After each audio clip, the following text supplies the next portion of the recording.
నమస్కారం city news కి స్వాగతం. స్త్రీ శక్తి మహిళలకు ఉచిత బస్సు ప్రయాణం పథకంను విజయవంతంగా అమలవుతూ ఉంటే వైసీపీ నేతలు ఓర్వలేకపోతున్నారని మంత్రి గుమ్మడి సంధ్యారాణి మండిపడ్డారు. కూటమి ప్రభుత్వం ఇచ్చిన ప్రతి హామీని అమలు చేస్తూ ఉంటే వైఎస్సార్ కాంగ్రెస్ పార్టీ నేతలు కడుపు మంటతో రగిలిపోతున్నారని మంత్రి గుమ్మడి సంధ్యారాణి ధ్వజమెత్తారు. వెలగపూడి సచివాలయంలో ఆమె మీడియాతో మాట్లాడారు. ఈనో వేసిన వాళ్ల కడుపు మంట తగ్గేలా కనిపించడం లేదని వ్యంగ్యాస్త్రాలు సంధించారు.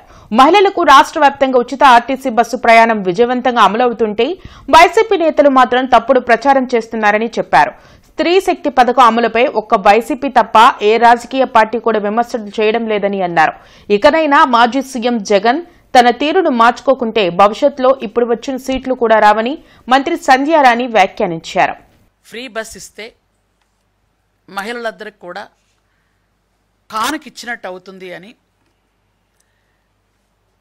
చంద్రబాబు నాయుడు గారు ఆలోచించి చేయటం వల్ల రాష్ట్రంలో ఉన్నటువంటి 5 కోట్ల మంది జనాభాలో 2,62,00,000 మంది మహిళలకి ఉచిత బస్ ప్రయాణం వచ్చింది. ముఖ్యంగా ఉమెన్ అండ్ చైల్డ్ వెల్ఫేర్ మంత్రిగా ఉన్నాను. మహిళలు ఎంతో సంతోషంగా ఉండడం వల్ల ఒక మహిళా ప్రజా ప్రతినిధిగా, ఒక గిరిజన మహిళగా నేను మనస్ఫూర్తిగా గౌరవ ముఖ్యమంత్రి గారికి ధన్యవాదాలు తెలియజేసుకుంటున్నాను. మహిళలందరి తరపు నుంచి అసలు ఒక మహిళకి బస్సు ప్రయాణం ఇచ్చారు అంటే ఏ రాజకీయ పార్టీ అయినా ఆనందం వ్యక్తం చేస్తారు. ఈ ఒక్క పార్టీలో కూడా ఎంత దారుణంగా మాట్లాడుతున్నారు అని అంటే బాగా లోపల ఈనో ట్యాబ్లెట్ వేసినా వాళ్ళకి కడుపు మంట చల్లారదు, అంత దారుణంగా మాట్లాడుతున్నారు. ఇంటర్నెట్ చరిత్రలో సంచలనం సిటీ బ్రాడ్బ్యాండ్. ఇప్పుడు ఇంటింటికి ఇంటర్నెట్, సిటీ నుంచి గ్రామం వరకు అదే స్పీడ్. మీరు ఈ రోజే సిటీ బ్రాడ్బ్యాండ్ కుటుంబంలో చేరండి.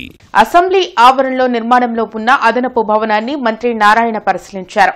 మొత్తం 1224 చదరపు మీటర్ల విస్తీర్ణంలో G+1 భవనాన్ని నిర్మిస్తున్నారు.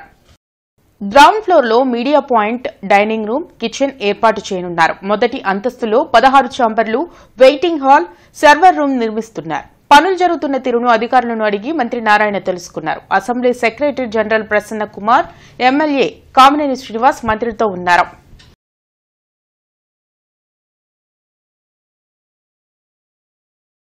నందివెలుగు రోడ్ బ్రిడ్జ్ నిర్మాణ పనులను ఎమ్మెల్యే నసీర్ అహ్మద్ పరిశీలించారు.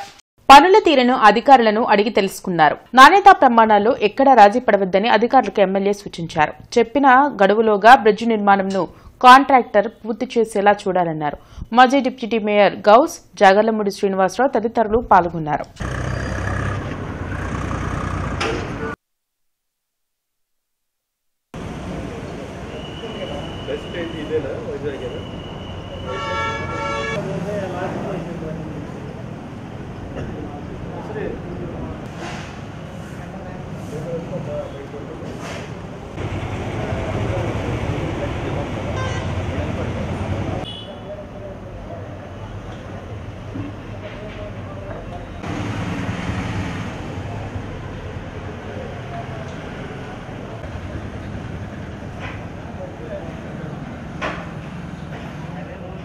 ఇటువైపు ప్రయాణించేటువంటి వాళ్ళందరికీ కూడా ఇబ్బంది లేకుండా 2 వైపుల సర్వీస్ రోడ్స్ అన్నింటినీ కూడా డెవలప్ చేయడంతో పాటు ఇక్కడ అవసరమైనటువంటి డైవర్షన్స్ కూడా ఏర్పాటు చేయడం జరిగింది. ఎవరికి పబ్లిక్ ఇబ్బంది లేకుండా ఈ పనులు దాదాపు 8 నెలల్లో పూర్తి కావాలనేటువంటి ఆలోచనతో ఎప్పటికప్పుడు వీటిని పరిశీలిస్తూ వీళ్ళకి అవసరమైనటువంటి మౌలిక వసతులు, ముఖ్యంగా ఇక్కడ పనిచేసేటువంటి కాంట్రాక్టర్స్ అవసరమైనటువంటి మంచినీళ్ళు కానీ, కరెంట్ సదుపాయాలు కానీ, వాళ్ళకి అవసరమైనటువంటి అన్నీ కూడా ఏర్పాటు చేయడం జరుగుతూ ఉంది. ప్రజలు కూడా సహకరిస్తూ ఉన్నారు. ఈ ప్రాంతం నుంచి ప్రయాణించేటువంటి అన్ని బస్సులు కానీ, 2 వీలర్స్ కానీ, అలాగే ఆటోలు కానీ వాటినన్నీ కూడా తగు రూట్స్ అన్నీ కూడా నిర్ణయించడం జరిగింది. తప్పకుండా 8 నెలల నుంచి 8 నెలల లోపల ఈ బ్రిడ్జెస్ అన్నీ కూడా పూర్తి చేసి ఇప్పటికే ఐరన్ దాదాపు హెవీ ఐరన్తో వాడుతూ పనులు చాలా శరవేగంగా సాగుతూ ఉన్నాయి. తప్పకుండా 8 మంత్స్లో ఈ ప్రాంతంలో ఏర్పాటు చేయాల్సినటువంటి బ్రిడ్జ్ 8 మంత్స్లో. బంగాళాఖాతంలో అల్పపీడనం కొనసాగుతుంది. దీని ప్రభావంతో రానున్న 24 గంటల్లో కోస్తాంధ్ర జిల్లాలో భారీ నుంచి అతి భారీ వర్షాలు కురిసే అవకాశం ఉన్నట్లు వాతావరణ శాఖ వెల్లడించింది. గుంటూరు జిల్లాకు ఆరెంజ్ అలర్ట్ జారీ చేశారు. తీరం వెంబడి 30 నుంచి 40 కిలోమీటర్ల వేగంతో ఈదురుగాలు వీస్తాయని మత్స్యకారులు అప్రమత్తంగా ఉండాలని హెచ్చరించారు.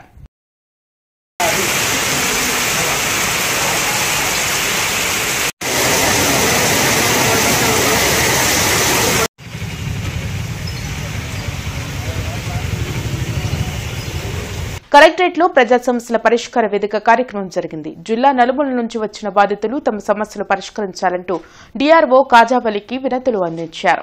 ప్రతి సోమవారం కలెక్టరేట్లో నిర్వహించే ప్రజా సమస్యల పరిష్కార వేదికకు బాధితులు బారులు తీరారు.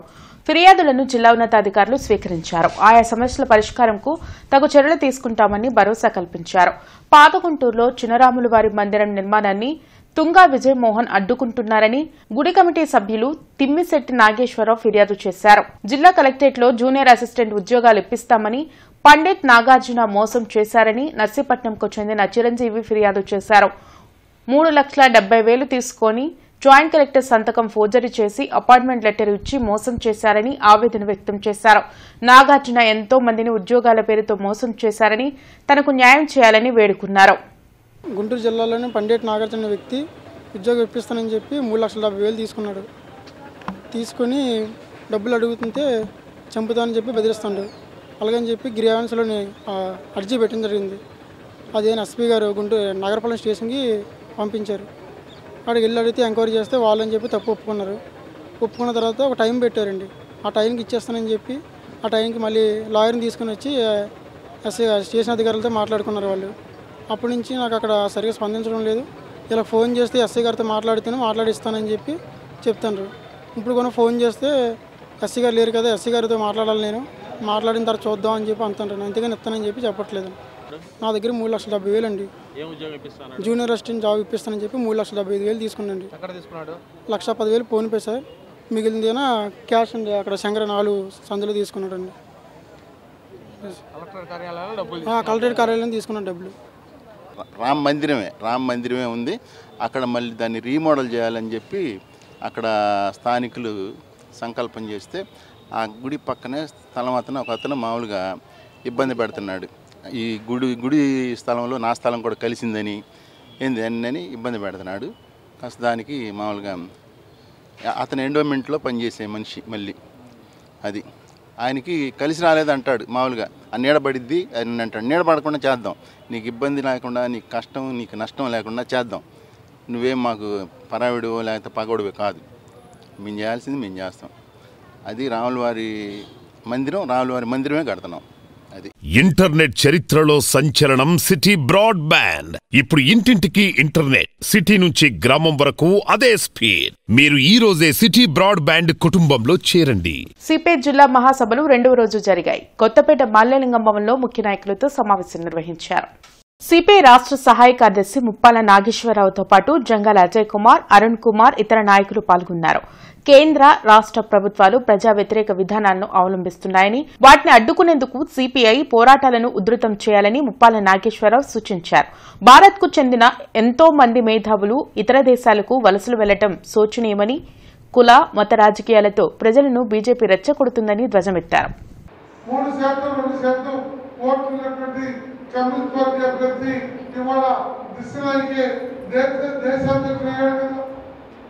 అందువల్ల ఆంధ్రదేశమైన భారతదేశమైన మరొకడైన కమ్యూనిస్టులని బలహీనంగా ఉన్నాము అనేటువంటి ఆలోచనని కట్టుబెట్టి ఉన్న ప్రతి ఒక్కరూ ఒక సమస్యల కార్యకర్తగా ప్రజల్లో పనిచేయడం అనేటువంటిది మనం కనుక ప్లాన్ చేసుకుంటే ఈ దేశ రాజకీయాలను కూడా వేగవంతంగా త్వరితగతిన మార్పు తీసుకురాగలము అనేటువంటి నిర్ణయానికి మనం రావచ్చు. జిల్లా ఎస్పీ కార్యాలయంలో ప్రజా సమస్యల పరిష్కార వేదిక కార్యక్రమం జరిగింది. జిల్లా నలుమూలల నుంచి వచ్చిన బాధితులు తమ సమస్యలు పరిష్కరించాలంటూ ఎస్పీ కార్యాలయంలో అధికారులకు వినతులు ఇచ్చారు. ప్రతి సోమవారం ఎస్పీ కార్యాలయంలో నిర్వహించే ప్రజా సమస్యల పరిష్కార వేదికకు బాధితులు భారీగా తరలివచ్చారు. ఫిర్యాదులను పోలీసు ఉన్నతాధికారులు స్వీకరించారు. ఆయా సమస్యల పరిష్కారంకు తగు చర్యలు తీసుకుంటామని భరోసా కల్పించారు. ఆనందపేటలో ఆవులు, గేదెలను కొంతమంది దొంగలించుకుపోతున్నారని, ఎన్నిసార్లు పాతగుంటూరు పోలీసులకు ఫిర్యాదు చేసినా పట్టించుకోవడం లేదని పాతగుంటూరుకు చెందిన ఇర్ఫాన్ ఫిర్యాదు చేశారు.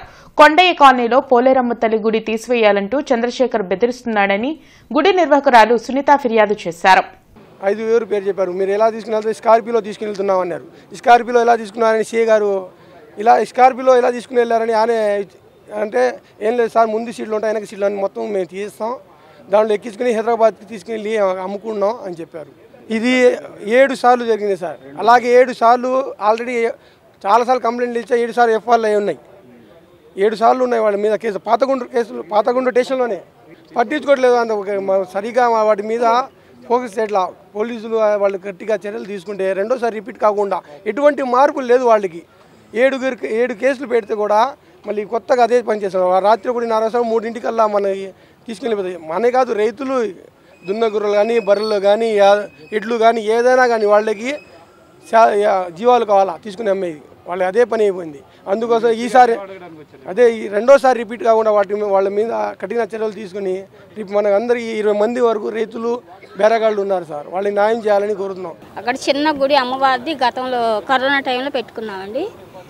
5 సంవత్సరాల నుంచి మా ఎదురింటి అయినా మమ్మల్ని చాలా టార్చర్ పెడుతున్నాడు.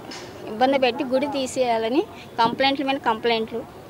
అదేమంటే మాకు అధికారం ఉంది, ఏదేం చేస్తాం అని మొన్న 2వ తారీఖు నన్ను బైక్ పెట్టి గుద్దేశాడండి. మేము కేసు పెట్టాము. ఇక్కడ ఎస్పీ ఆఫీస్లోనే పెట్టాము. అది అరెండాలపేట రాస్తే అక్కడ ఎవరు పట్టించుకోవాలి. రాత్రి 10 గంటల దాకా ఉంచారు మమ్మల్ని. 3 రోజులు తిరిగాము. తన ఇంటి ఎదురుగా ఉందని కావాలని చేస్తున్నా సార్. ఆ రోజు అందరం కలిసే చేసాము. జనాలు గుడి దగ్గరకు రావటం అట్లా జరుగుతుంటే ఇంకా అసూర్య లక్ష్మీ పోలేరమ్మ సార్, చిన్నది టెంపుల్.